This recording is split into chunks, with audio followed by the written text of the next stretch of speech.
There's a point on an old two-stroke when you realise something isn't quite right. Nothing dramatic at first, just a hesitation, a slightly uneven note, the kind of thing you hope clears itself.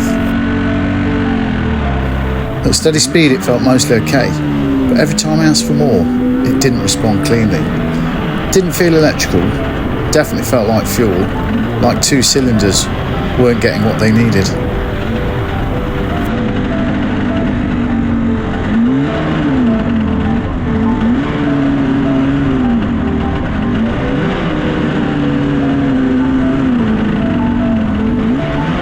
You start riding differently when that happens, short shifting, backing off earlier, listening more than riding, and with something like an RD500, you learn to pay attention.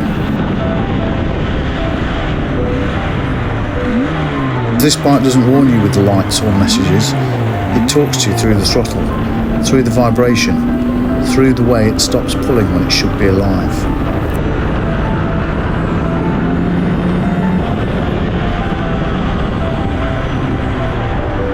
Then it got worse. The hesitation turned into coughing, the revs wouldn't settle, that sharp-edged two-stroke just wasn't there anymore.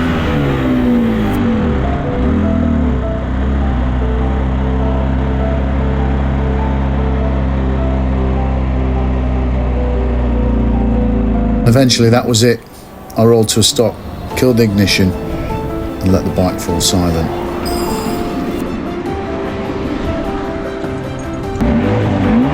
This is part of owning a bike like this. It's not reliability, it's involvement.